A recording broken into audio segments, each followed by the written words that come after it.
अच्छा जी, वो मुझे पीडीएफ में कन्वर्ट करके भेजो।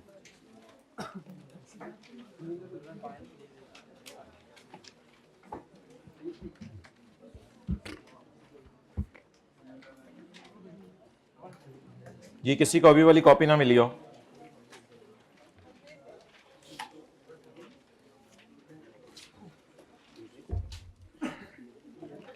ओके माय डियर, पेज 401 निकालें।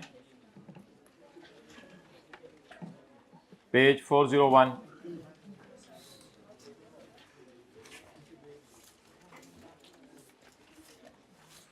जी,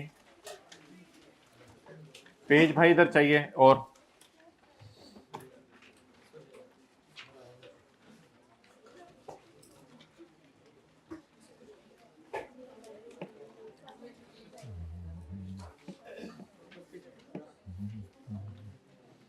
आज घर वालों ने आपके भी पूछा होगा, हमारे घर वालों ने भी पूछा कब वापस आ रहे हो, तो हमने कहा तो हमें तो कुछ कोशिश कर लेंगे। पेज 401। अच्छा जी, अक्सर लोग ये सवाल पूछते हैं कि बिल्डिंग का बेचना कैपिटल गेन में जाता है, सेपरेट ब्लॉक, बातें ना करें, बिल्डिंग का बेचना कैपिटल गेन में जाता है, सेपरेट ब्लॉक या बिजनेस में। तो भाई जाहिर ही बात है, बिल्डिंग का बेचना जो है, अगर बिल्डिंग बिजनेस की है, पहले सफे पे हूं मैं, पेज 104 पे हूं किताब के, 401, ट्रांसपोजिशन एरर। तो बिल्डिंग का बेचना, अगर तो बिल्डिंग जैसे दुकान है, शॉप है, या फैक्ट्री है, या बिजनेस की कोई भी बिल्डिंग है, उसका बेचना जाएगा बिजनेस के चैप्टर में। और income from business used in business, used in business, जो भी चीज आप बिजनेस में यूज करें। और इसकी इंडिकेशन ये होती है पेपर में कि इसकी टैक्स डिप्रिसिएशन कैलकुलेट हो रही होती है, tax depreciation, tax WDV given होती है। तो बिजनेस की बिल्डिंग की सबसे बड़ी अलामत यह है कि वो डेप्रिशिएट होती है, इसलिए उसका बेचना किस चैप्टर में जाएगा? इनकम फ्रॉम बिजनेस में। लेकिन अगर बिजनेस में बिल्डिंग यूज नहीं हो रही, जैसे कि ओपन प्लॉट है, या हाउस है जिसमें आप रह रहे हैं, या कोई फ्लैट है जिसमें आप रह रहे हैं, तो इन चीजों का बेचना कहां जाएगा? हत्ता कि आपने जो घर किराए के लिए दिया हुआ है वो घर भी बेच दिया, वो भी कैपिटल गेन में जाएगा। हत्ता कि आप जिस घर में रह रहे हैं वो भी कैपिटल गेन में जाएगा, और जो घर आपने किराए पे दिया हुआ है उसका बेचना भी कैपिटल गेन में जाएगा। और याद रखिएगा, ये एसेट्स डेप्रिशिएट नहीं होते, इनको कभी भी डू नॉट डेप्रिशिएट, इनको डेप्रिशिएट नहीं किया जाता। अपने घर को, अपने फ्लैट को, इनको डेप्रिशिएट नहीं किया जाता। डेप्रिशिएट तो सिर्फ किन चीजों को किया जाता है? जो किस में यूज हो रही हो? बिजनेस में यूज हो रही।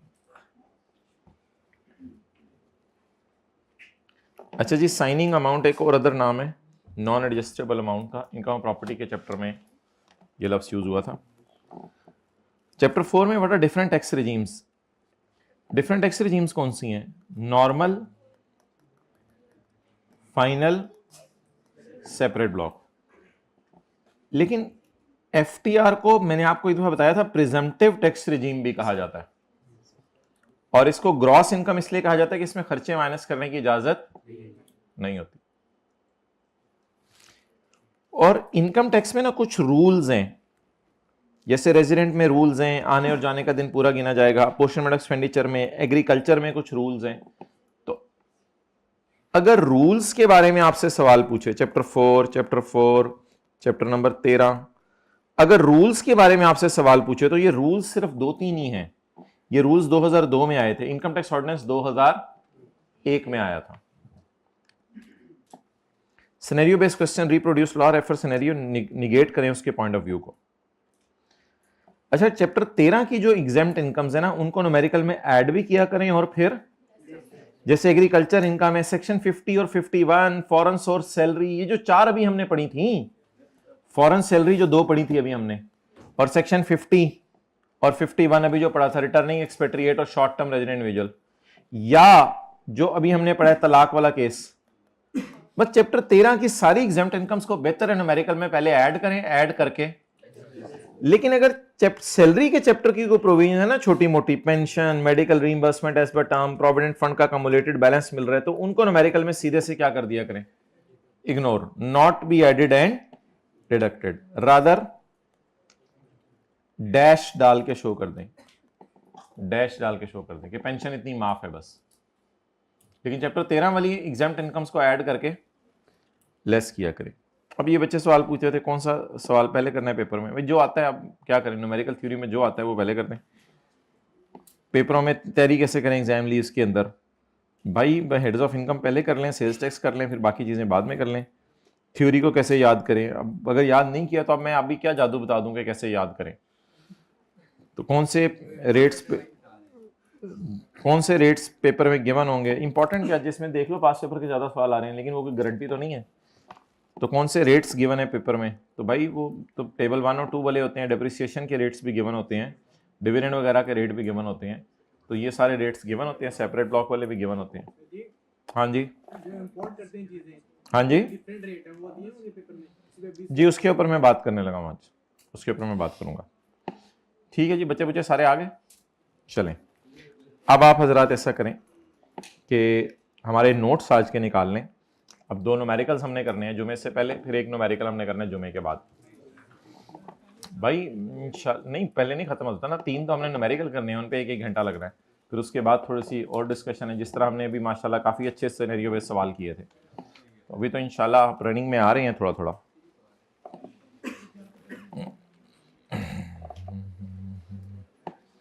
फिर ऐसे ये बात यादें रह जाती हैं, वो मैंने वो क्लास ली थी ना, उसमें से वो वाला सवाल था ना, वो किया था ना, उस तरह का पेपर में आ गया। मैंने वो क्लास ली थी ना, तुमने नहीं लिया? अच्छा, मैंने तो ली थी क्लास।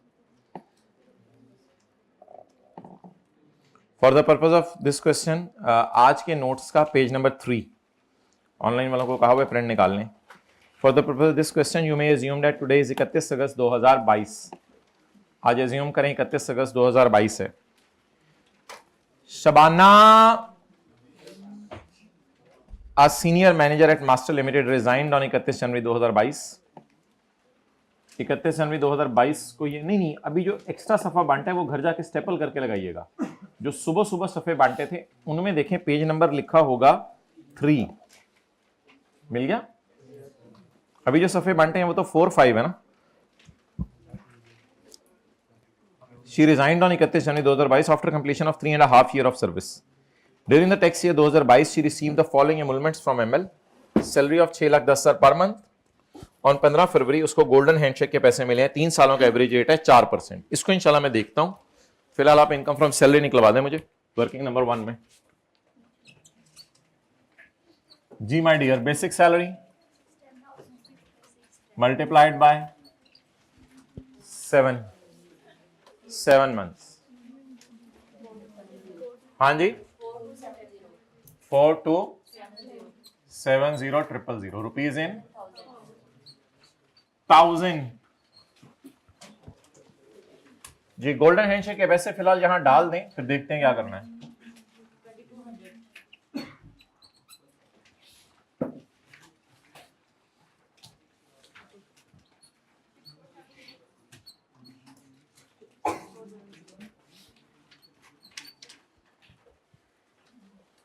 मुकाएं जी, काम आगे बड़े काम है हमें, और भी जल्दी चलें।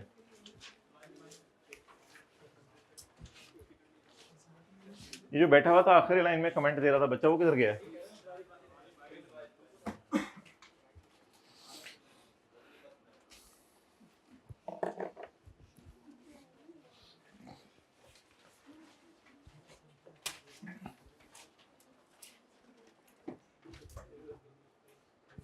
ड्यूरिंग द ईयर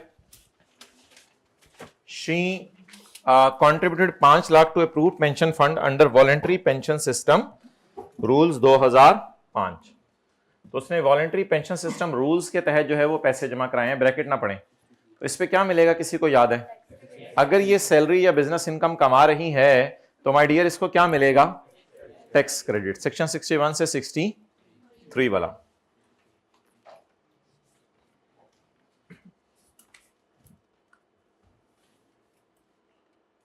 अच्छा भाई, अब एक बात याद रखिएगा कि ये जो है ना, एक और सवाल आता है पेपर में, इसका तो टैक्स क्रेडिट लिख लेना आप, इसका टैक्स क्रेडिट मिलेगा, ये न्यूमेरिकल के एंड पे मुझे याद करा दीजिएगा, इसका टैक्स क्रेडिट मिलेगा। It is different from employer contribution to pension fund. भाई कितना नोट करना है, कितना नोट करना है, मैं इधर आ चुका हूं, आप लोग अभी तक नोट कर रहे हैं। फिर it is different from employer contribution to, ये क्या होती है employer contribution to pension fund? बच्चे अक्सर इन दोनों को मिक्स कर जाते हैं। What is this? हाथ खड़ा करके बताएं। नहीं, pension fund, employer contribution to provident to pension fund. भाई ये वो चीज होती है कि ये है शी कॉन्ट्रीब्यूटेड और वो है एम्प्लॉयर कॉन्ट्रीब्यूटेड। अब शी कॉन्ट्रीब्यूटेड का मतलब है इसका एम्प्लॉयर से ताल्लुक नहीं है, ये एक थर्ड पार्टी अरेंजमेंट है, यानी वो इसलिए पेंशन फंड में वॉलेंटरीली पैसे जमा करवा रही है ताकि जब ये बड़ी हो जाए, 60 साल की बूढ़ी हो जाए, जब ये आंटी शबाना बन जाए, अभी तो बाजी शबाना है, जब ये आंटी बन जाए और ये घर में बैठी हो और स्टिक पकड़ के बैठी हो, तो तब उस वक्त इसको पेंशन फंड से पैसे हुकूमत पाकिस्तान देना शुरू कर दे, क्योंकि शायद इसने जिस एम्प्लॉयर के पास काम किया है वो तो 3-3.5 साल नौकरी करने पे कोई लिफ्ट नहीं कराएगा इतनी, तो इस पे तो इसको टैक्स माफ होगा। ये पता है क्या लाइन होती है employer contribution to pension fund? वो ये थी कि शबाना का एम्प्लॉयर उससे कहते हैं जब तुम रिटायर होगी तुम्हें हम पेंशन दिया करेंगे, उसके लिए हम पैसे तुम्हारे लिए जोड़ के रखना शुरू करने लगे हैं। तो इस एडजस्टमेंट को आप लिख लें, पेपर में इग्नोर किया करेंगे क्योंकि अभी जोड़ के रखना शुरू किए हैं। जब रिटायर हो जाएगी तो अगर ये सिटीजन हुई पाकिस्तान की तो इसकी पेंशन माफ होगी। अभी तो एम्प्लॉयर ने उसके लिए गले में डाल के रखना शुरू किए हैं, जहेज की पेटी में डाल के रखने शुरू किए हैं, या दे भी दिए हैं? अभी तो रखना शुरू किए हैं। तो इस एडजस्टमेंट को तो पेपर में इग्नोर किया करना, जो ब्रैकेट वाली है, इन दोनों को आपस में मिक्स नहीं करना। डन और डन, क्लियर? आगे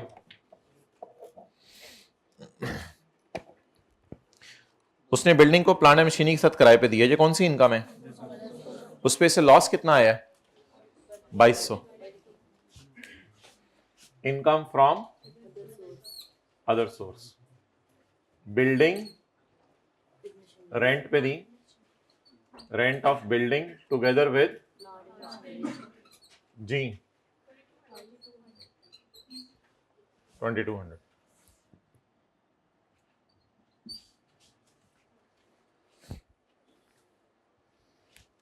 next ji,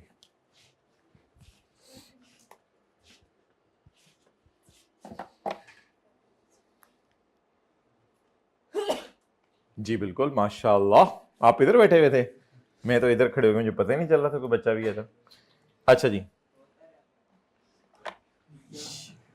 she has a खाली प्लॉट इन मरी, जिसके बीच में जाके कुर्सी डाके बैठ जाती है कभी कभी।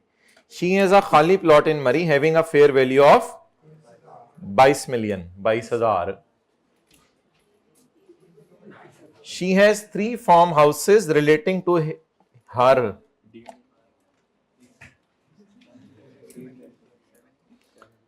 she has 3 farmhouses relating to her agricultural land। अच्छा, अब माय डियर मुझे बताएं कि ये जो वेकेंट प्लॉट है इसका क्या करना है?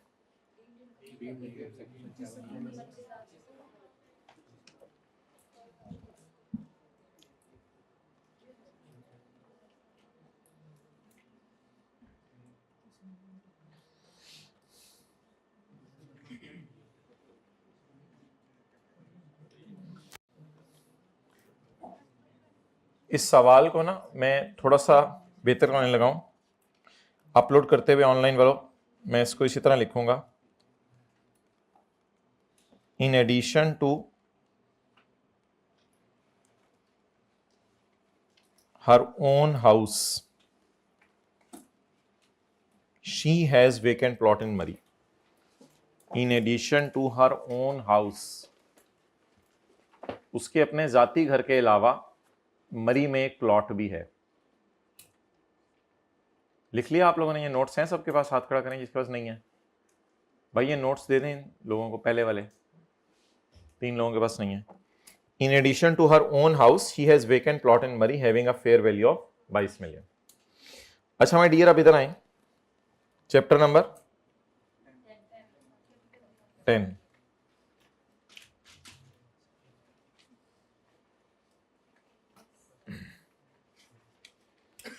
अच्छा इसमें ना आके पेज नंबर 241 पे आए सारे। मैन्युफैक्चरिंग प्लांट काट दे वैसे, इस सेक्शन को इमूवेबल प्रॉपर्टीज के लिए रखें, डीम्ड इनकम वाला।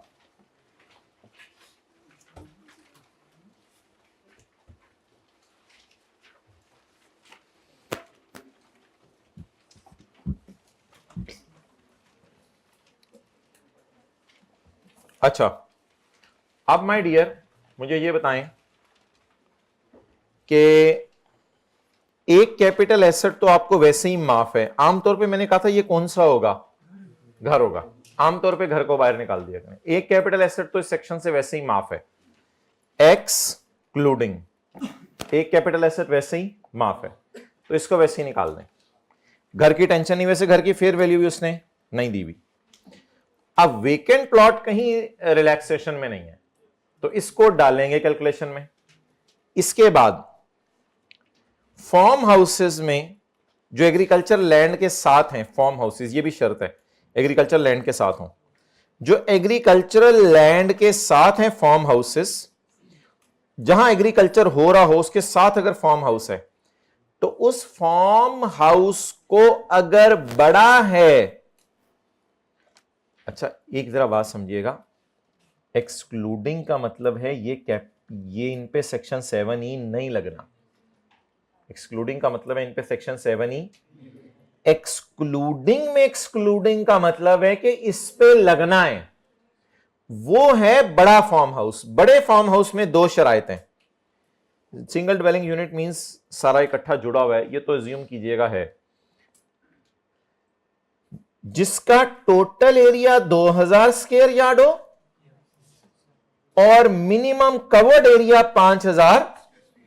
ये तीनों शराइत पूरी होना जरूरी है। बेशक आज एंड डाल लें दरमियान में, ये तीनों शराइत पूरी होना जरूरी है। क्या बनने के लिए? बड़ा फार्म हाउस।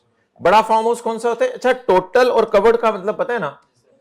टोटल का मतलब ये है कि मोटरसाइकिल, कॉलेज में मोटरसाइकिल पार्किंग का भी एरिया है, बाहर खड़े होने का भी एरिया है, ये टोटल एरिया से है इन बरामदा वगैरह मिला के। और कवर्ड एरिया का मतलब है जिसपे कमरे बने हुए हैं। अच्छा ये दोनों चीजें इस थ्रेशोल्ड से ज्यादा होनी जरूरी हैं। अब मुझे बताएं, इधर जो है वो 2200 और 8000 है। अब 2200 और 8000 होने की वजह से ये फार्म हाउस क्या बन जाएगा? बड़ा। आगे चलें, 1600 और 4000, दोनों शराइत पूरी होनी जरूरी है, ये दोनों ही नहीं पूरी हो रही। 1600 और 4000, ये फार्म हाउस कौन सा हो गया? छोटा। और 23, ये यार्ड है, ये फीट है। 2300 और 4200, ये कंडीशन पूरी हो रही है, ये नहीं हो रही। कवर्ड एरिया बहुत थोड़ा है। राव में करने का जा रिलैक्स कर, यार इतने छोटा कवर्ड एरिया, तूने तो तामीर ही नहीं की हुई उसमें, जाओ रिलैक्स करो। ये भी साबित हो गया छोटा। क्या इस पे अभी भी सेक्शन 7E लगेगा? अगर इन दोनों की वैल्यू मिलाकर, एक्सक्लूजन्स के अलावा वाले, अगर इन दोनों की वैल्यू मिलाकर जवाब हुआ 25 मिलियन से, तब ये सेक्शन लगेगा, वरना ये सेक्शन नहीं लगेगा। अब कुछ थोड़ा सा रिवाइज हुआ? अच्छा अब असूल ये है, इधर देखें सारे, अगर आपके पास ये प्रॉपर्टीज हैं तो आप पे सेक्शन 7E नहीं लगता। लेकिन अगर इनमें से ये वाली है तो ये सेक्शन 7E में फॉल करेगी, बड़ा फार्म हाउस। लेकिन एक बात याद रखिएगा, जब आप इन एक्सक्लूजन्स को बाहर निकाल दें तो जो प्रॉपर्टीज हमारी बचें, असल में टोटल देखें ना कितना आ रहा था, टोटल को नहीं देखना असल में कि 8 जमा 4 12, 12 जमा 3 15, 15 जमा 22 37, 37 को नहीं देखना पेपर में। पहले आपने कहना है इस पे सेक्शन 7E नहीं लगना, इस पे सेक्शन 7E, इस पे, ये काम पहले पेपर में करेंगे। अब टिक वालों को जमा करें 30, hence section 7E will apply. अब करना क्या है, अब आप लोगों ने ना पहले इसका 5% निकाल के रख लेना है, फिर इस पे 20% कहां लगाना है वो मैं आपको बता दूंगा। पहले इसका 5% निकाल के रख लेना है। The deemed income shall be 5% of fair value, तो फेयर वैल्यू का 5%। अच्छा, अगर ये line in addition to her house वाली ना लिखी होती, अभी यहां तक समझ आ गया? पहले अगर in addition to her house वाली लाइन ना लिखी होती और सवाल ऐसे होता, तो फिर पता नहीं ये कहां रह रही होती, किराए के घर में रह रही होती, चांद पे रह रही होती, खाला के घर रह रही होती, मामू के घर रह रही होती। मैं फिर बेनिफिट लेता और मैं 1 कैपिटल एसेट की रिलैक्सेशन लॉ में अवेलेबल है, फिर मैं 1 में डालता सबसे महंगे वाले को, फिर मैं 1 में डालता सबसे महंगे वाले को और रिलैक्सेशन अवेल करता कि इस पे ये सेक्शन नहीं लगता, तो ये भी क्रॉस हो गया। 1 तो उसने छूट दी हुई है, कहते हैं एक मेरी तरफ से छूट है, वो कोई भी ले लो, वो आपका जाती घर होना जरूरी नहीं, वो कोई भी ले लो। तो मैं फिर इसको निकाल देता, ये दोनों तो वैसे ही निकल रहे हैं, फिर ये लेस देन क्या हो जाता 25 मिलियन, तो फिर तो ये सेक्शन लगना ही, तो फिर मुझे फायदा नहीं होना था न्यूमेरिकल कराने का। इसलिए मैंने सवाल आपके सामने बदला है और एक लाइन डलवाई है in addition to our own house. तो अब हाउस की वैल्यू मुझे पता नहीं, मैंने बजाय सेफली अज्यूम किया कि हाउस को मैं बाहर निकाल देता हूं, बाकी कितनी चीजें। अब हाउस किस पॉइंट के तहत बाहर निकल गया? ए के तहत। छोटे फार्म हाउस किस पॉइंट के तहत बाहर निकल गए? उस पॉइंट के तहत। और बड़ा फार्म हाउस और ये वेकेंट बच गया, इन दोनों का total is greater than, that's why section 7E will apply. वैसे एक अजीब सी बात है, मेरा नहीं ख्याल आईकैप इस तरह टेस्ट करे। अगर ये 22 मिलियन का होता और घर 18 मिलियन का होता, तो आप ऐसा भी कर सकते हैं कि 22 मिलियन वाला फिर भी इग्नोर कर दें, सबसे महंगा वाला, फिर घर को डालना पड़ेगा आपको, फिर घर को डालना पड़ेगा। तो एक इग्नोर करना होता है, वो आपकी मर्जी है, जो मर्जी इग्नोर कर दें। मशवरा ये है कि एक कौन सा इग्नोर करें? सबसे महंगा वाला। अभी घर की वैल्यू उसने दी नहीं हुई, तो हो सकता है घर भी इससे महंगा हो, इसलिए मुझे नहीं पता था। कुछ बात बनी या बिगड़ गई? बन गई, बस ठीक है। अब जरा इसकी कैलकुलेशन देखें। घर निकल गया, 2 छोटे फार्म हाउस निकल गया, अब क्या बचा? 22 और 8। यार इसको आज अजीब सा नाम सुने, अदर्स और सेपरेट ब्लॉक, क्योंकि इसका रेट अलग है ना। ये जिंदगी में पहली दफा नाम लिखने लगा हूं, कॉन्सेप्ट पढ़ाया हुआ मैंने कहा था, मैंने आपको कॉन्सेप्ट सारे पढ़ाए हुए आज, लेकिन इसका नाम अदर सोर्स सेपरेट ब्लॉक रख लें, क्योंकि इसको इधर अदर सोर्स में डाला तो ये नॉर्मल रजीम में जाएगा और इस पर टेबल वाले रेट लग जाएंगे। तो बेहतर है कि इसको अदर सोर्स में डाल दें। किस नाम से? Deemed income separate block. अच्छा जी, अब कैसे करें? को डैश डैश डाल के करते रहें या क्या करें? डैश डैश डाल दें, फिर हाउस को ऐसे डैश डाल दें। मैं मिसाल दे रहा हूं, आप लोग जैसे मर्जी करें। हाउस को डैश डाल दिया और मरी बाय ना 22 मिलियन, 22 मिलियन, हाँ 22 मिलियन। आगे मुल्तान। अब देखें, this is this total greater than 25 million. आगे Ghotki, Chiniot, multiplied by what is income? This is income. What is income? 1500। मुझे इनकम चाहिए या फेयर वैल्यूज चाहिए? इनकम चाहिए। तो इसको इस तरह भी कर सकते हैं आप, into 5 is equal to 1500। When I will apply 1500, when I will apply 5%, if this figure is, कुछ थोड़ा बहुत समझ आया, नहीं समझ आया, हो गया?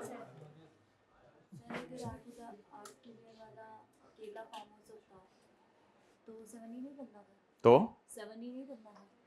भाई 8000 वाला अगर अकेला फार्म हाउस ही होता और कुछ भी ना होता, इसका तो वन कैपिटल एसेट तो वैसे ही बाहर निकाल दें, तो इसको ही निकाल देते, वरना वैसे 25 मिलियन से भी नीचे है वो। तो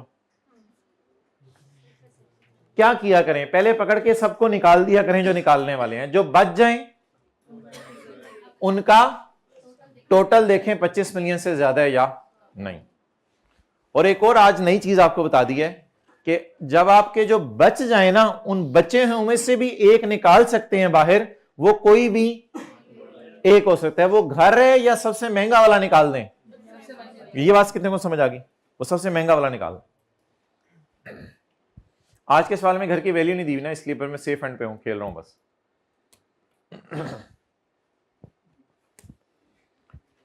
ओके आगे चलें जी,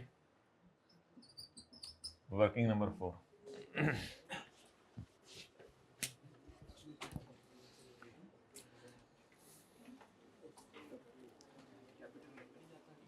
क्या नहीं, डीम्ड इनकम कैपिटल गेन में नहीं जाता, डीम्ड इनकम कैपिटल गेन के चैप्टर में हमने डाला हुआ है, बस वो ठीक है, उसको मैं अदर सोर्स के चैप्टर में डाल दूंगा। ये कोई कैपिटल गेन इनकम तो नहीं है, ये कोई कैपिटल एसेट बेच तो नहीं रहे, ठीक है, ठीक है मैं डियर, अदर सोर्स में डाल दो, बेहतर है। आगे चलें। During the year she started a new business in Pakistan, following information is available.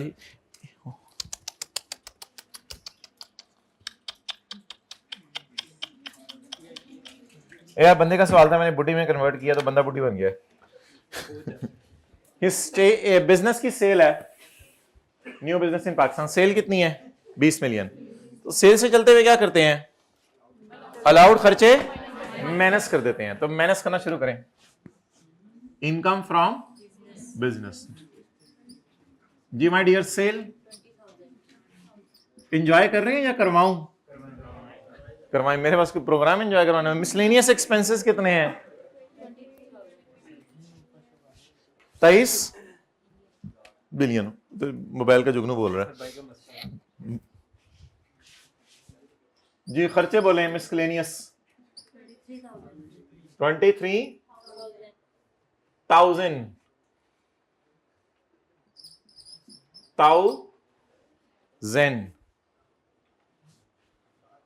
Okay, बगू गोशे समझ आ गई?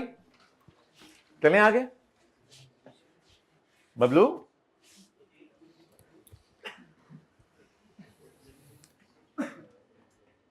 अच्छा भैया, आज हमने फर्स्ट टाइम ऐसा किया कि कोई चीज बेच रहे हैं और बेच के बदले में थोड़े से पैसे आ रहे हैं, थोड़ी सी चीज ही आ रही है। तो ये फर्स्ट टाइम हमने इस क्लास में डाला है एडजस्टमेंट को। आई के अपने कभी टेस्ट नहीं किया हुआ। A furniture having a tax WDV of 6 lakh is disposed of. एक फर्नीचर हमने बेचा है, सर में खुरक नहीं करनी वरना सर भी सर में खुरक शुरू कर देंगे। A furniture having a tax WDV of 6 lakh is disposed of. Furniture बिक गया। The fair value of the furniture was 9 lakh. However, the entity received 4 lakh cash and printer having a fair value of 5 lakh 20,000। Sales tax में इस तरह का काम किया था। जा क्या रहा है? फर्नीचर। इसकी फेयर वैल्यू, हो यार दीवानों, इन लोगों से बातें ना करो, आप लोग अपना सीए करें। फर्नीचर की फेयर वैल्यू आ क्या रहा है? कैश और प्रिंटर। बोले हैं आ क्या रहा है? कैश और प्रिंटर। बोले जी इसकी फेयर वैल्यू। कैश कितना और प्रिंटर 520। Working number 4.1। कर लो गलते फड़ लो कान। टैक्स वालों का, अकाउंटिंग वालों का गेन लॉस तो उल्टा है। पहले वो प्रॉफिट से चले तो अकाउंटिंग वालों का गेन लॉस होगा ना। अकाउंटिंग वालों का गेन लॉस तो सवाल में है ही नहीं। तो टैक्स वालों का gain loss, consider higher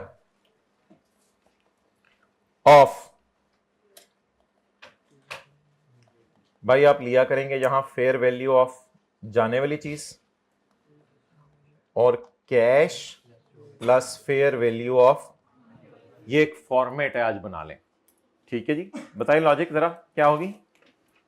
fair value of जाने वाली चीज और कैश और फेयर वैल्यू ऑफ आने वाली चीज, इन दोनों को जमा कर दिया करें। फेयर वैल्यू ऑफ जाने वाली चीज, अच्छा कैश कितना आ रहा है 4 लाख। इस तरह का काम किया मैंने जाओ और आज सेल्स टैक्स में एक दफा, बस आज तो फिगर्स लिखवा रहा हूं, लेकिन उधर उधर जाने वाली चीज की फेयर वैल्यू लेते थे, उधर हायर का चक्कर नहीं था, उधर जाने वाली चीज की उन्होंने लिखा था फेयर वैल्यू लेनी है। डन जी, बोले 400 जमा 920 डन। मॉक में एक दो बड़े जबरदस्त सवाल हैं, उनको हम इंशाल्लाह जब मॉक आपके चेक हो जाएंगे शायद यकम मार्च को डिस्कस करेंगे, फिर एक लाइव जूम मीटिंग करके। अच्छा जी, ऑनलाइन लाइव 920 डन। तो आप बताएं जी कौन सा कॉन्सेप्ट हमने पहली दफा पढ़ा है।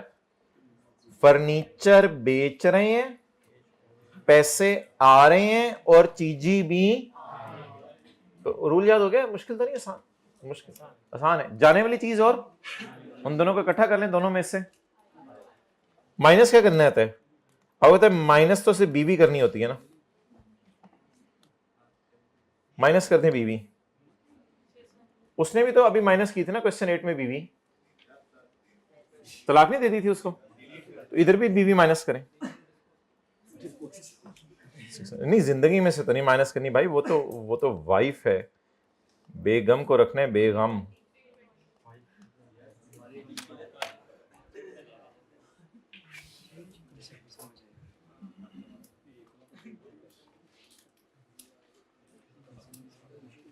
इंशाल्लाह जिसने रखा बेगम को बेगम, वो जन्नत में भी जाएगा बेगम, बड़े रिलैक्स होते हैं। ये कॉन्सेप्ट क्यों नहीं समझ आया, गुस्सा तो आ ही जाता है बंदे को, ये गलत बात, बिल्कुल गलत बात। नहीं, इसके लिए ट्रेनिंग है, प्रॉपर है।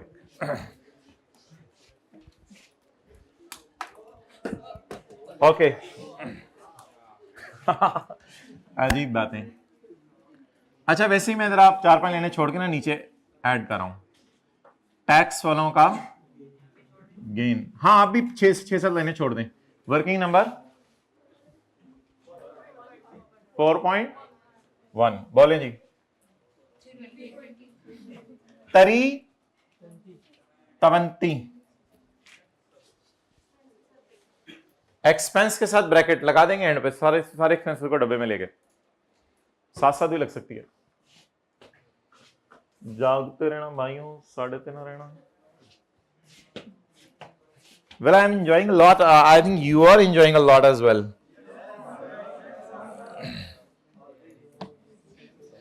Okay.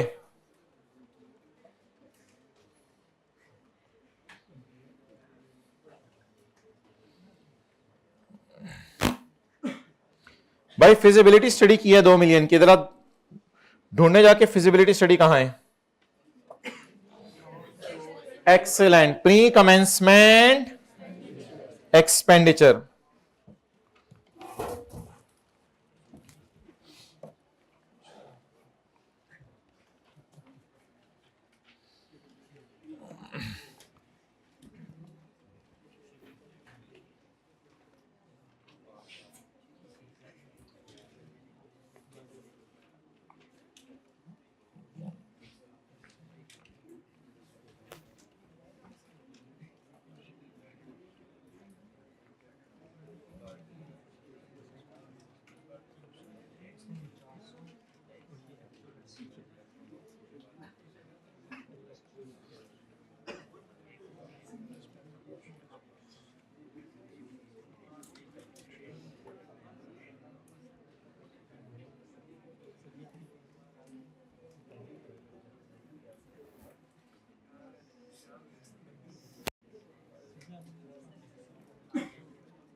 चलें जी, अगले 2 बुलेट भी पढ़ लें।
अच्छा जी, आगे चले माय डियर।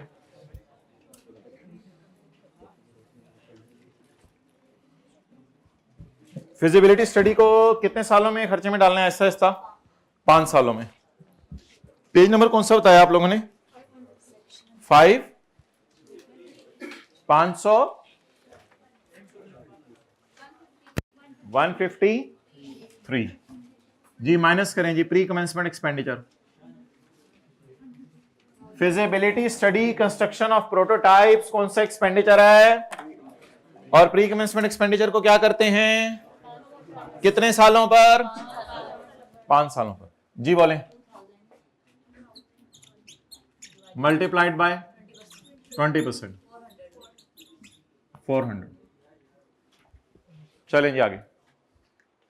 सेल से चलते हुए कैसे न्यूमेरिकल सॉल्व करते हैं? अलाउड खर्चे माइनस कर देते हैं।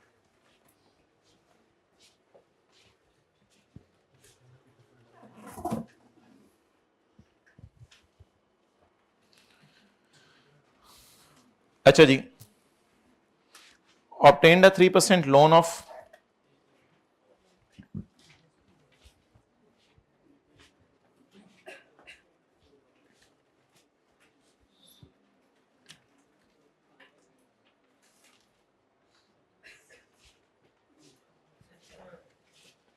आज ले obtained a 3% loan of AED 0.4 million from a UAE bank on यकम जनवरी 2022। साल खत्म होने से 6 माह पहले। For purchase of a computer. अच्छा एक बार याद रखिएगा भाई, बिल्डिंग पे इनिशियल अलाउंस नहीं मिलता, फर्नीचर पे नहीं मिलता और सेकंड हैंड प्लांट पे नहीं मिलता। तो कंप्यूटर और बस ये 3-4 चीजें थी। व्हीकल पे नहीं मिलता, तो यही चीजें थी जिन पे इनिशियल अलाउंस नहीं मिलता। इसलिए याद रखिएगा, मैंने कहा था क्लास में आपको लिखवाया था कंप्यूटर पे इनिशियल अलाउंस निकाला करेंगे। हाँ अगर सेकंड हैंड और बात है तो कंप्यूटर पे हम इनिशियल अलाउंस निकालेंगे आज। Obtained a 3% loan of AED 0.4 million from UAE Bank on Jakam January for purchase of computer. The interest is payable annually. Interest पहली दफा कब पे होगा? हमारे साल के आखिरी दिन या अगले साल पे होगा? यकम जनवरी 22 को लोन लिया है तो 31 दिसंबर 22 तो अगले साल होगा ना। लेकिन इंटरेस्ट पे तो अगले साल होगा, लेकिन खर्चा तो बुक करेंगे ना। इंटरेस्ट तो बिजनेस का नॉर्मल एक्सपेंस है, तो खर्चे में डालेंगे इसको। आगे चलें। And principal is payable at the end of, तो लोन जो 0.4 मिलियन का है वो वापस 3 साल बाद होना है, लेकिन उसका इंटरेस्ट हर साल बाद पे होना है। Installed the computer at a cost of 10 million on 14 March 22। 10% of the computer is used for personal purpose। चलें जी कॉस्ट निकालें।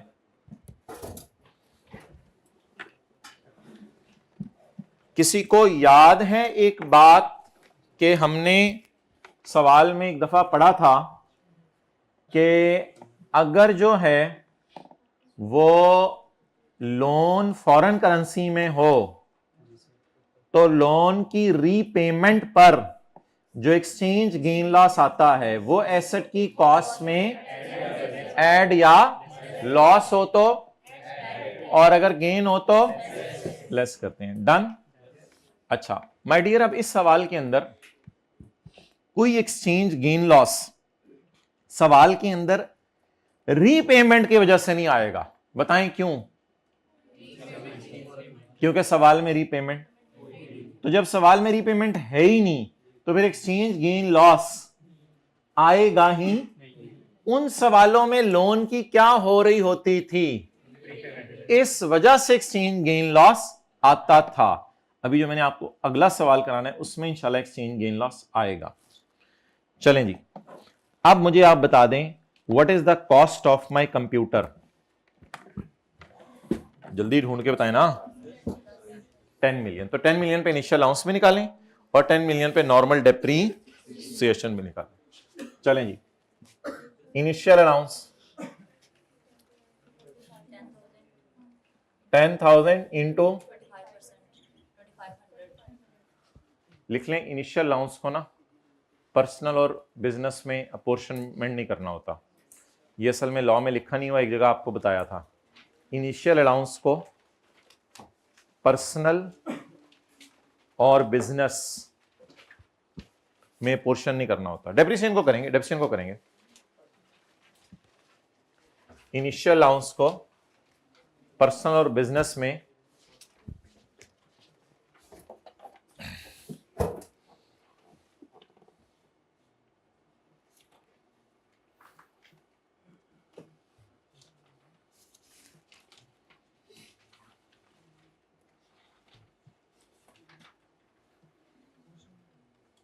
पोर्शन नहीं करना होता।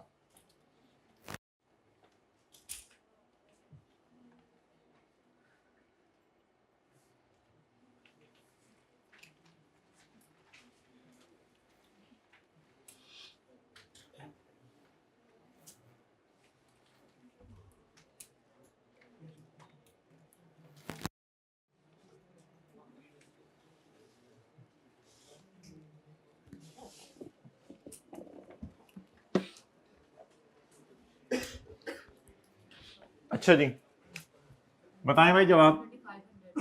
2500।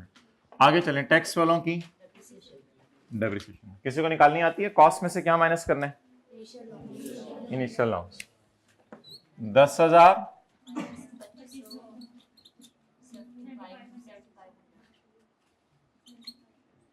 Is equal to 70 into building के लिए 10, कंप्यूटर के लिए 30, बाकी सबके लिए। लेकिन एक और मल्टीप्लाई करें, 6/12 नहीं होती। उन्होंने टैक्सेशन कभी भी मंथ बेस पे पोर्शन नहीं करनी, तो पूरे सिलेबस में कहीं भी टैक्सेशन मंथ बेस पे पोर्शन नहीं करनी। हाँ, एम्प्लॉयर ने एम्प्लॉय को गाड़ी दी हो या एम्प्लॉयर ने एम्प्लॉय को लोन दिया हो, उसको मैंने कहा था कि पोर्शन करें। इसको तो पोर्शन करने को कभी नहीं कहा। इंटू 80/100।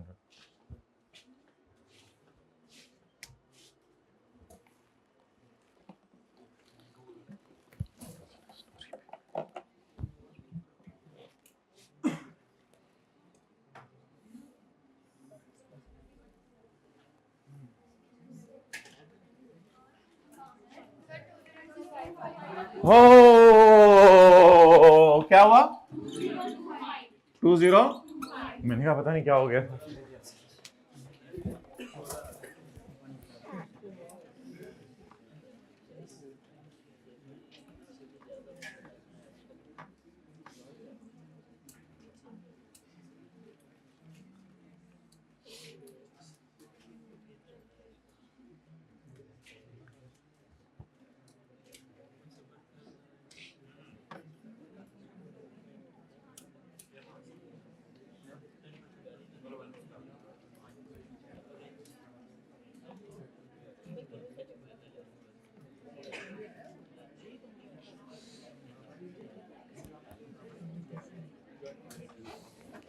चलें जी, हो गया माइडियो जी। पूछें, आसान है, क्या चीज चलो, कोई मुश्किल नहीं। Cost minus initial allowance, building के लिए 10, कंप्यूटर के लिए 30, बाकी सबके लिए 15% और 90%। बस एक चीज मैंने आपको लिखवा दी है कि इनिशियल अलाउंस को आपने बिजनेस और पर्सनल में पोर्शन। क्लियर? चलें जी आगे। अब माय डियर बस एक चीज रह गई है, लोन के ऊपर क्या निकालना है? इंटरेस्ट, जो बिजनेस का नॉर्मल खर्चा है। तो लोन कितना है? 0. किसने लिया है? यकम जनवरी 22 को। अच्छा जी 0.4 पर 3% कितना बनता है? इंटरेस्ट एक्सपेंस रह गया ना जो माइनस करना है।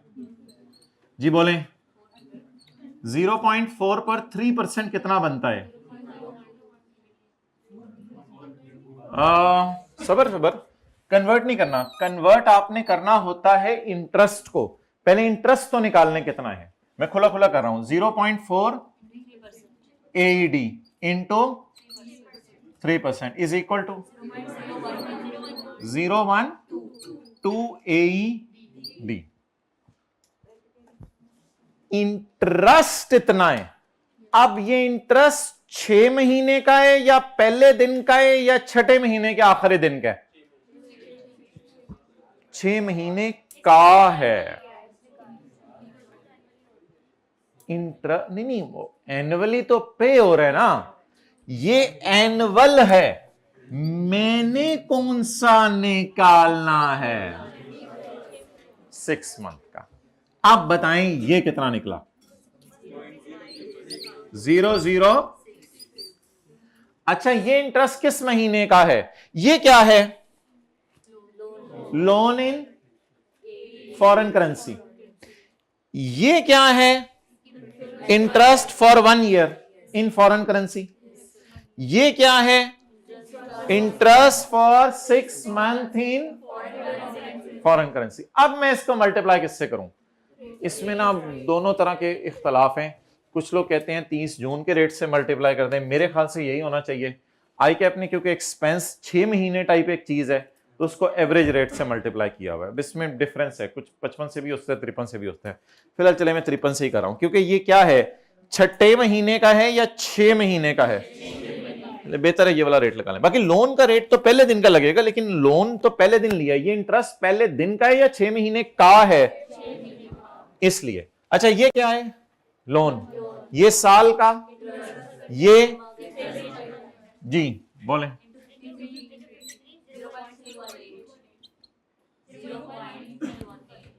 ओए होए, फिर 0.3 नहीं। अब आप मुझे प्रॉपर रुपीज में लिखवाएं। ये क्या है? ये मिलियन है ना? 318,000 रुपीज 318,000 कर लें जी। जो जवाब आए ना माय डियर, जो भी जवाब आ रहे कैलकुलेटर पे, उसको मल्टीप्लाई कर दें 1 मिलियन से, क्योंकि ये रुपीज इन या फॉरेन करेंसी इन मिलियन चल रही है। कर सकते हैं, मैं 55 से करना है वो भी कर दें, मेरे ख्याल से वो भी सही है। ये जून का इंटरेस्ट है या 6 महीनों का, इस वजह से एवरेज की है। कर सकते हैं, कर सकते हैं, कर सकते हैं। मेरी राय वैसे 55 की है। आई कैप ने 53 से किया होगा, मेरी राय 55 की है। जी बोले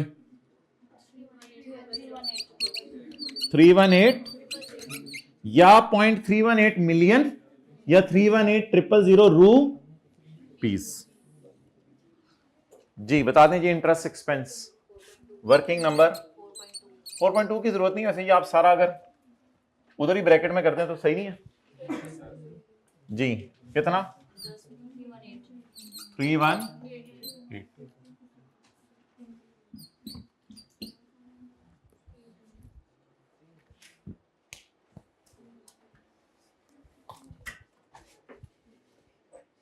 छोड़े।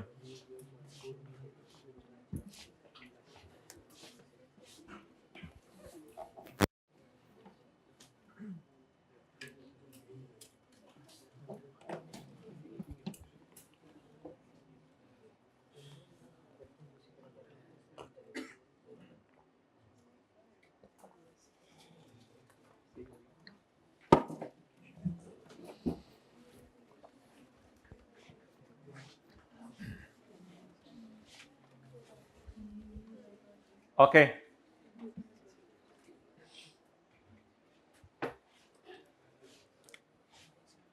वैसे बताने खर्चों का टोटल कितना है?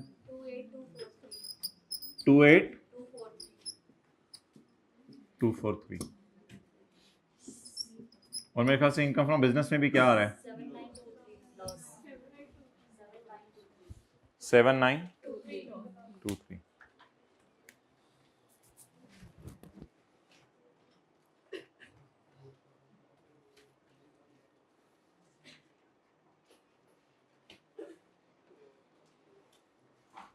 डन। कोई कंफ्यूजन, कोई मुश्किल चीज तो नहीं थी सवाल में?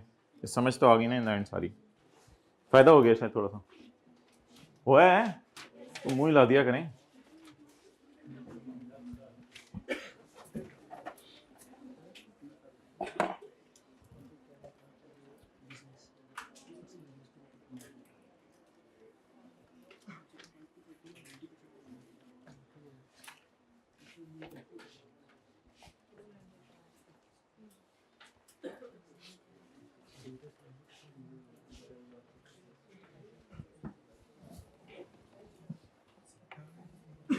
अच्छा जी, सवाल में आखिरी एडजस्टमेंट डालें, adjustment number 6।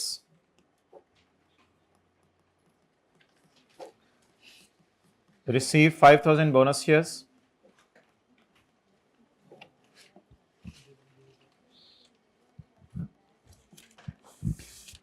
having fair value of ₹37 each। ये एक एडजस्टमेंट डालें, बोनस शेयर्स मिले हैं।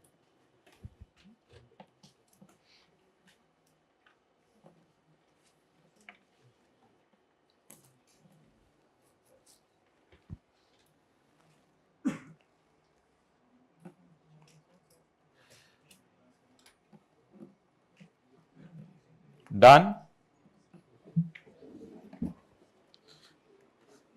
अच्छा जी, बोनस शेयर्स के साथ क्या किया करना है आप लोगों ने? इसको न्यूमेरिकल कभी नहीं किया करना चाहिए था, कभी नहीं हुआ न्यूमेरिकल। अच्छा, ईयर एंड की भी फेयर वैल्यू दे दे, जिस दिन बोनस शेयर मिले उस दिन की भी फेयर वैल्यू दे दे। अकल लगा के बताएं कौन सी वाली फेयर वैल्यू लिया करेंगे? जिस दिन बोनस शेयर मिले, या ईयर एंड के लिया करेंगे? जिस दिन बोनस शेयर मिले उसी दिन की फेयर वैल्यू लेंगे ना। अच्छा, अदर सोर्स के चैप्टर में इसमें हमने पढ़ा था कि बोनस शेयर्स के ऊपर कितने % फाइनल टैक्स रिजीम का रेट है? लगा देंगे, कोई मसला नहीं, बस इसको निकाल के रख लें। बताएं जी फिगर।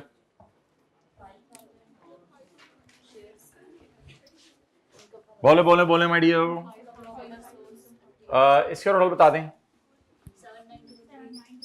792 जी। Working number 5, income from final tax regime. कौन सा? बोनस शेयर्स भी कहते हैं इसको, लिख लें बोनस डिविडेंड भी कहते हैं।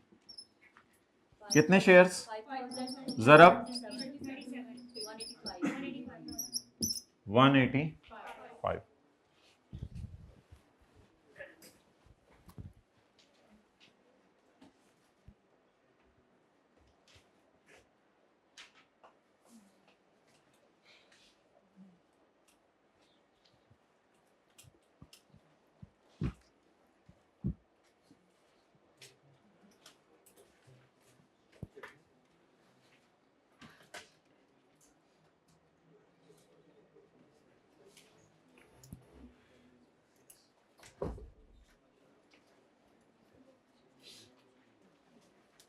डन।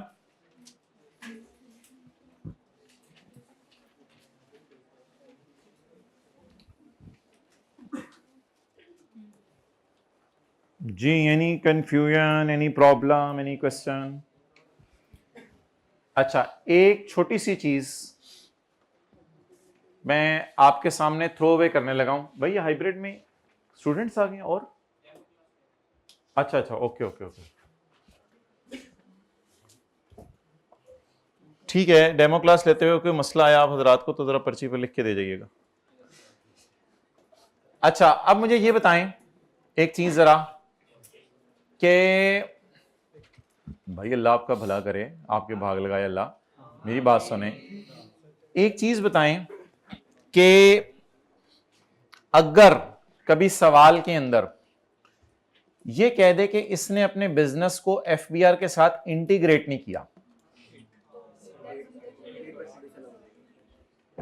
तो फिर आप लोग ये फिगर पकड़ेंगे और इसको पूरा माइनस नहीं करेंगे, इसको 90 2% माइनस करेंगे, क्योंकि 8% खर्चे क्या हैं? ये बात कितने लोगों को याद है? दिखाऊं?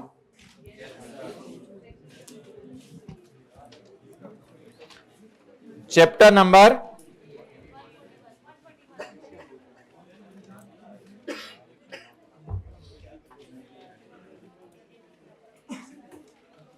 ये 5 हजरात पीआरसी पढ़ के आए हुए हैं जो हाइब्रिड में बैठे हैं, हाथ खड़े करें। अच्छा, कैफ का पहला सब्जेक्ट लेना है, ओके। Page number 141।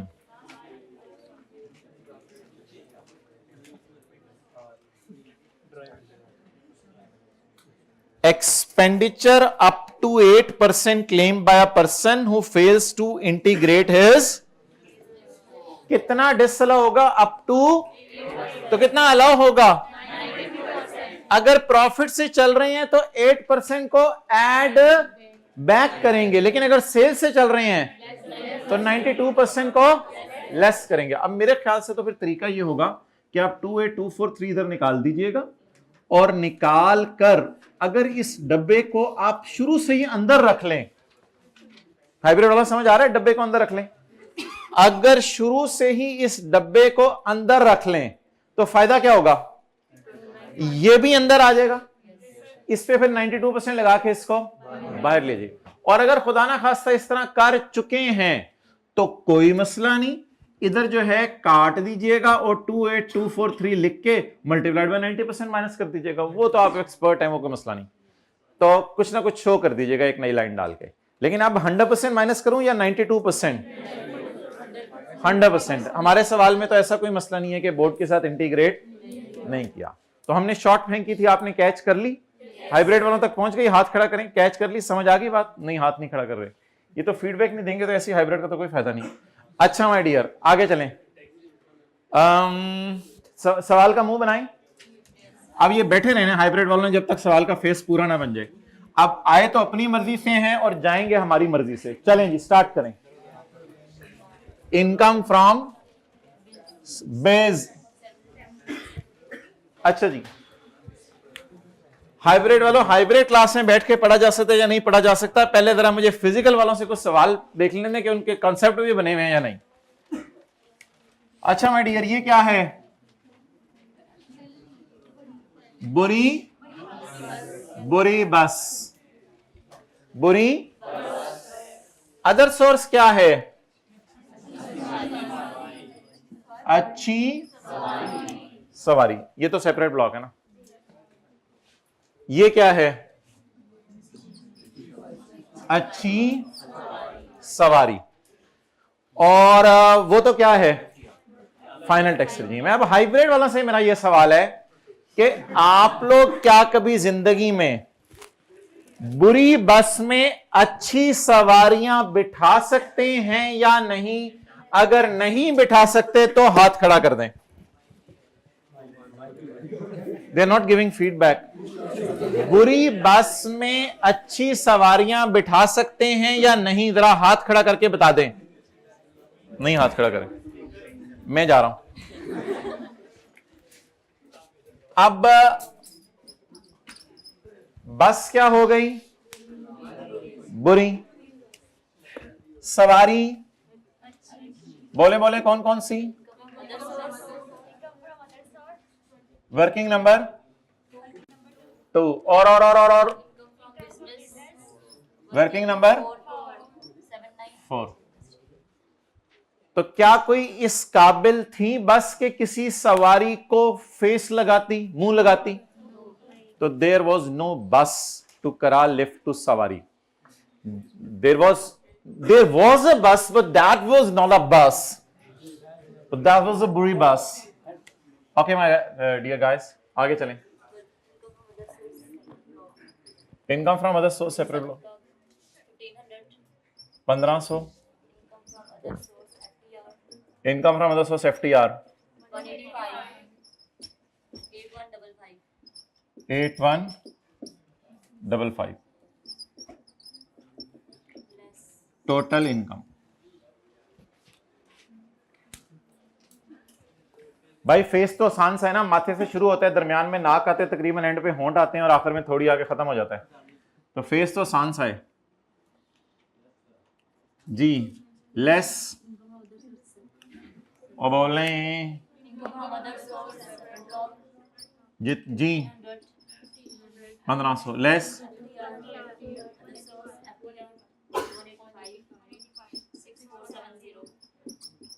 64 आ जाकर खोती बोर्ड। सॉरी हाइब्रिड वालों, ये असल में इनके साथ रहते हुए बहुत अरसा हो गया है, इसलिए ये लोग अब माइंड नहीं करते इस बात को। आ जाके खोती बोर्ड थले, we back where we were. Income from salary ही है। अब इस पे 75% लगाने की जरूरत है या लाने की जरूरत नहीं है? क्यों नहीं लगाने की जरूरत? क्योंकि है ही सैलरी, तो सैलरी कम तो टेबल 1 वरना टेबल 2। जी बोलें।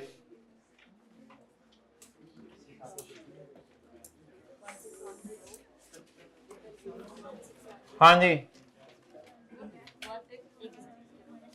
160000 प्लस 45% ऑफ 870,000।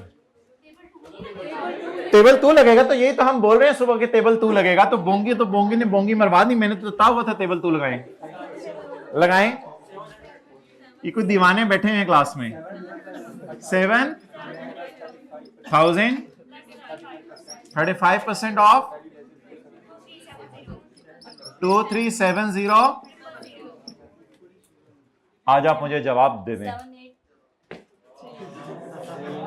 783।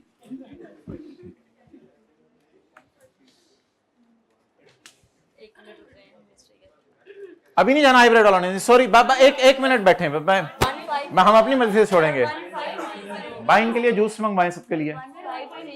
15। ये आप लोग कैलकुलेटर्स भी फारग हो गए हैं। 1530। अच्छा अब आप बोलें मैं शबाना हूं। बोलें मैं शबाना हूं, ऊंची ऊंची बोलें सारे। मैं शबाना हूं, मैं शबाना हूं, मैं शबाना हूं। इसका फायदा बताएं शबाना होने का, हाथ खड़ा करके। 25% टैक्स माफ होगा इनकम फ्रॉम बिजनेस पे। 25% टैक्स माफ होगा इनकम फ्रॉम बिजनेस पे। अगर इसने बिजनेस शुरू किया है, भाई जूस मंगवाएं हजरात के लिए, हाइब्रिड वालों के लिए आप जूस मंगवा रहे हैं। आप भी जाओ हाइब्रिड, जाओ जाओ जाओ जल्दी जाओ। Income from business.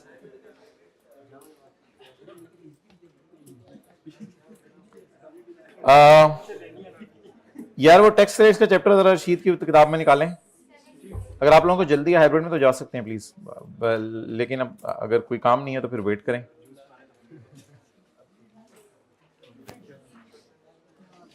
Tax payable by women enterprise shall be reduced by 20। 1 जुलाई 2021 के बाद ही बिजनेस पता नहीं बने कब बने, उसने लिखा हुआ है बल्कि शी स्टार्टेड ना। वो हाइब्रिड में चले गए। हाइब्रिड जूस आप इधर भेज दीजिएगा और यहाँ वेट कर लेना आप लोग, जूसेस आ रहे हैं। जी बोलें बोलें बोलें बोलें बोलें बोलें बोलें।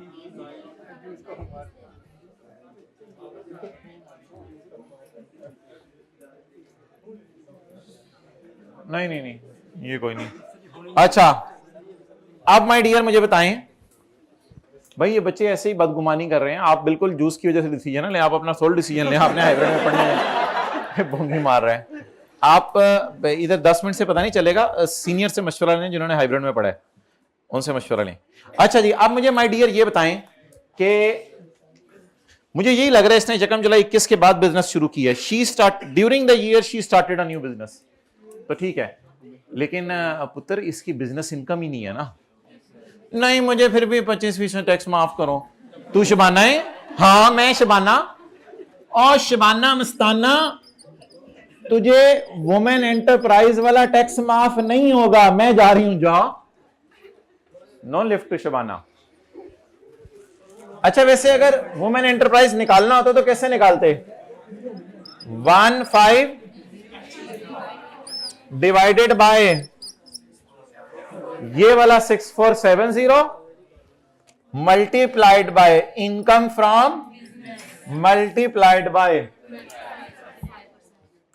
ये किस शबाना को समझ आया? आप लोग कह चुके हैं मैं शबाना हूं, ये किस शबाना को समझ आया भाई? किन किन लोगों को समझ आ गया? हाथ खड़ा करें। ये तो उसमें शबाना बनने का क्या मसला था? सारा टैक्स कितना है? सीए करा लेने देना। अगर होती ही बिजनेस इनकम फिर तो कोई टेंशन नहीं थी, फिर तो डायरेक्ट 25% लगा देते। इसका टैक्स ये कितनी इनकम्स पे है? सारी। ये वाला मैंने उठाया 647 सारी पे। तो उसमें बिजनेस इनकम कितनी है? 0। बिजनेस इनकम कितनी है?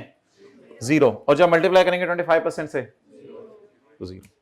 तो कर लें इसको 1530 डिवाइडेड बाय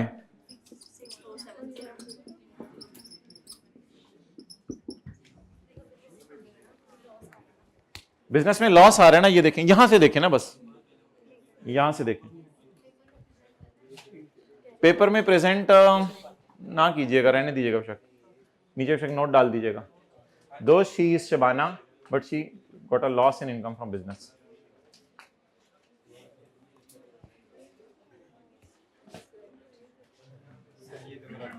क्या? हाँ क्या मतलब? जो औरत बिजनेस शुरू करे, चाहे इंडिविजुअल हो या एओपी हो, उसको बिजनेस इनकम का 25% टैक्स माफ होता है। ऐसा ही है ना? ये टैक्स कितना है? 15। सारी इनकम्स कितनी है? बिजनेस इनकम कितनी है?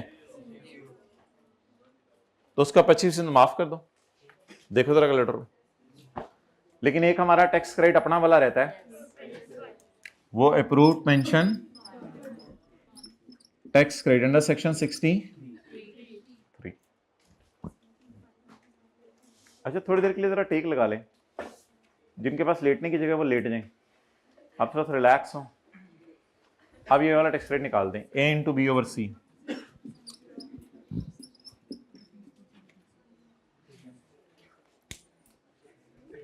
अच्छा भाई इसको मिटा दूं मैं, ए डिवाइडेड बाय बी इंटू सी। अच्छा वो जो मर्जी हो, आपको पता है हमने फिगरें फिर भी सही उठा लेनी थी।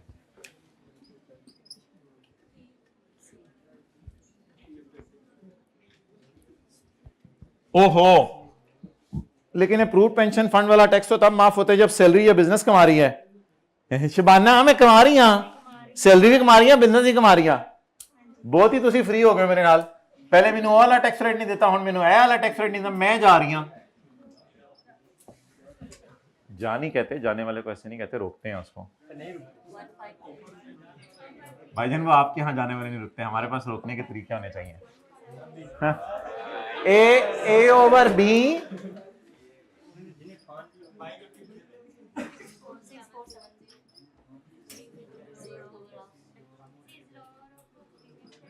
लोअर ऑफ प्रीमियम पेड कितना है? तो सवाल में अवेलेबल है ना, सवाल में अवेलेबल है। कितने? 5 लाख।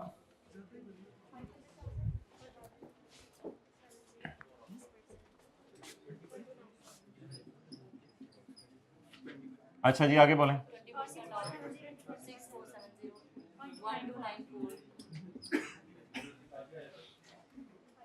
यार 5 लाख में से 3 जीरो उड़ा ना दें।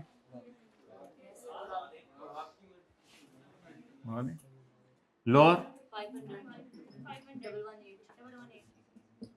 ये क्या है? माइनस कर देंगे।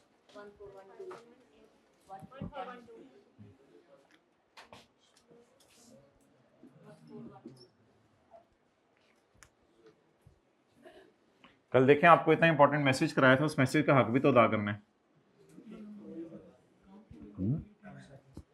क्या?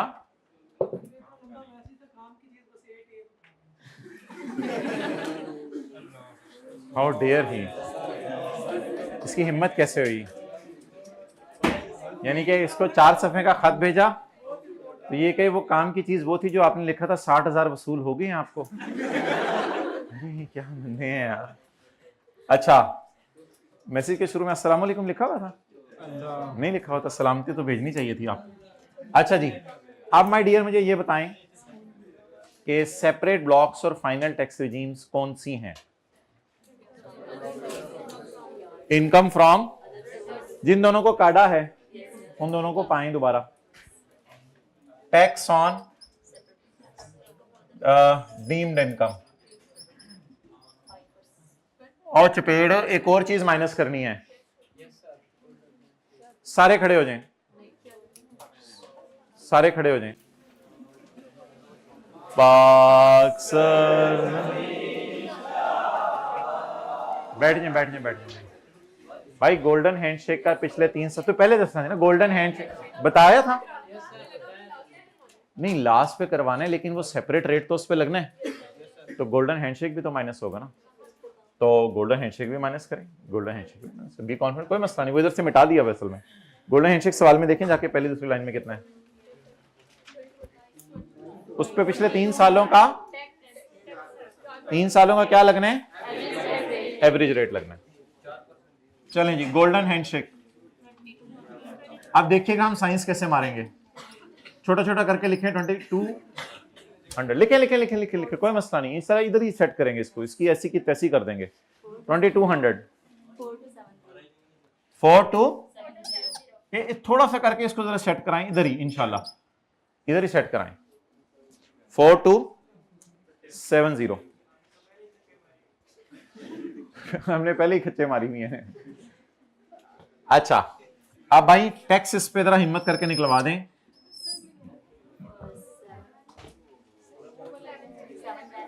वो टैक्स रेट भी आगे बदलेगा, कोई मसला नहीं है, यही तो पेशेंस शो करनी होती है, यही तो पेशेंस शो करनी होती है, यही ये भी आपको सिखाया जा रहा है, पेशेंस शो करनी है। हाँ जी, कोई मसला नहीं, कोई बताइए बताइए कोई। 760 भाई तस्वीर खींच लीजिएगा, नो प्रॉब्लम, रिलैक्स रहें यार, रिलैक्स रहें। 760 ओके। अब जी टैक्स कितने और टैक्सेबल इनकम जी बताएं। 80 जी कितना, 854 और इधर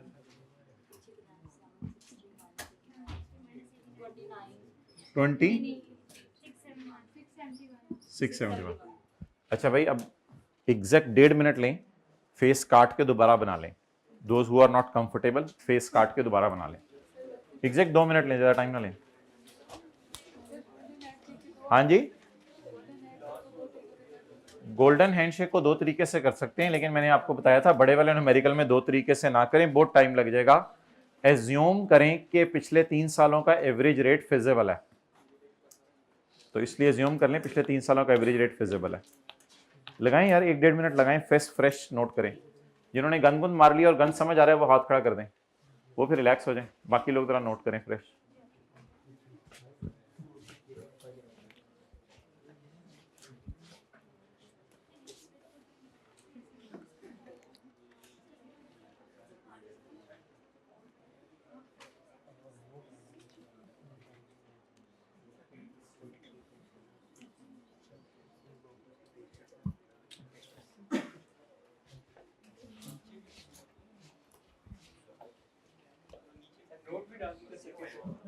नीचे में डियर कहाँ,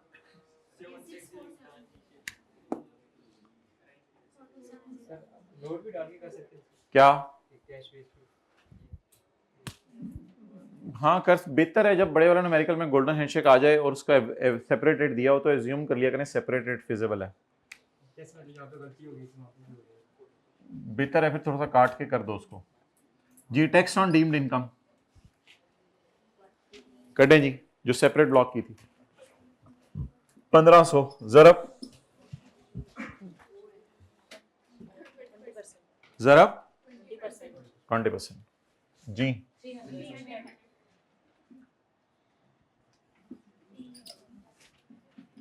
टैक्स ऑन बोनस शेयर्स, इसका रेट भी इंशाल्लाह पेपर में दिया होगा 10। अब रिलैक्स हो जाए, रिलैक्स हो जाए, जो पिछली चीज हो जाए उसको भूल जाया करें, रिलैक्स हो जाया करें। 185 इंटू जी 90। आगे चलें जी।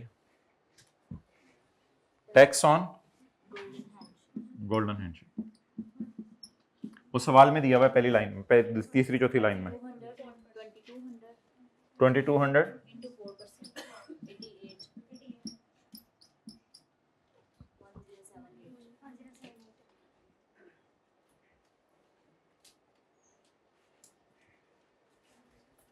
जी 10। एक चीज करनी होती है छोटी सी, वो शायद आपको याद हो,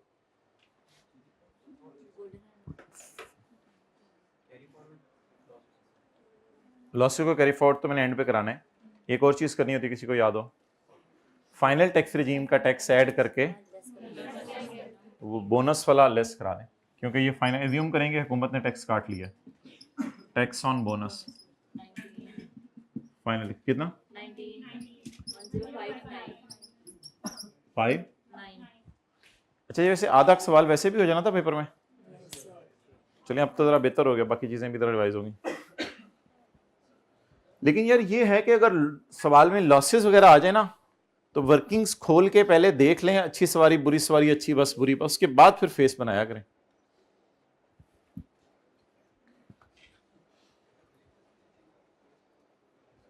पेपर में लिख क्या सकते हैं, 3-4 तो चीजें होती हैं, खुद ही आइडेंटिफाई कर लो, रफ शीट नहीं मिलती वरना।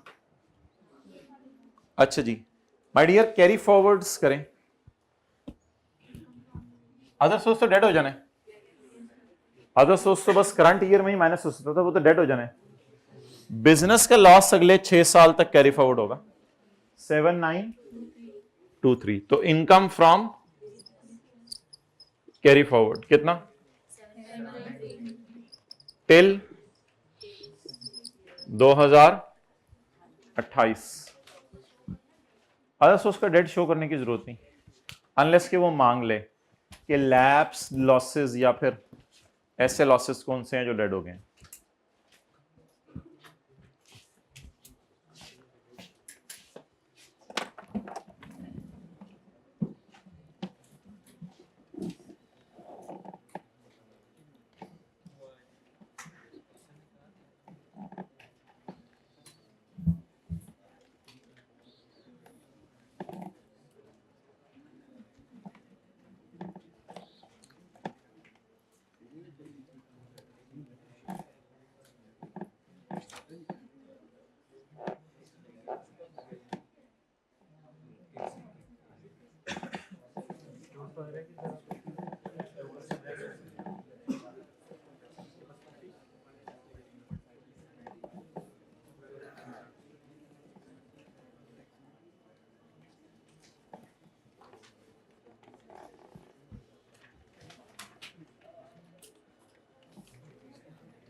चलो भाई अगला पार्ट बनाते हैं, फ्रेश एक सवाल करेंगे ताज़ा।